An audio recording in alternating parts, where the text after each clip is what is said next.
নেপালের রাজধানী কাঠমান্ডুতে জেনজিদের বিক্ষোভের জেরে সহিংসতায় অন্তত ১৬ জন নিহত হয়েছেন। সোমবার কাঠমান্ডুতে বিক্ষোভ সহিংসতায় প্রাণহানির এই ঘটনা ঘটেছে বলে আন্তর্জাতিক সংবাদ মাধ্যমগুলো জানাচ্ছে। নেপালের সামাজিক যোগাযোগ মাধ্যম বন্ধের প্রতিবাদ ও দুর্নীতির বিরুদ্ধে তরুণেরা আজ কাঠমান্ডুতে বিক্ষোভ করে। তারা আইনশৃঙ্খলা রক্ষাকারী বাহিনীর বাধা পেরিয়ে পার্লামেন্ট প্রাঙ্গণে ঢুকে পড়ে।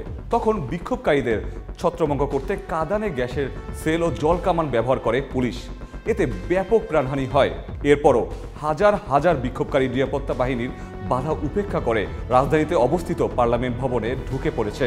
এ ঘটনায় নেপালে স্বাগতিকদের বিপক্ষে দ্বিতীয় প্রীতি ম্যাচের আগে হোটেলে অবরুদ্ধ হয়ে পড়েছেন বাংলাদেশ জাতীয় দলের ফুটবলাররা।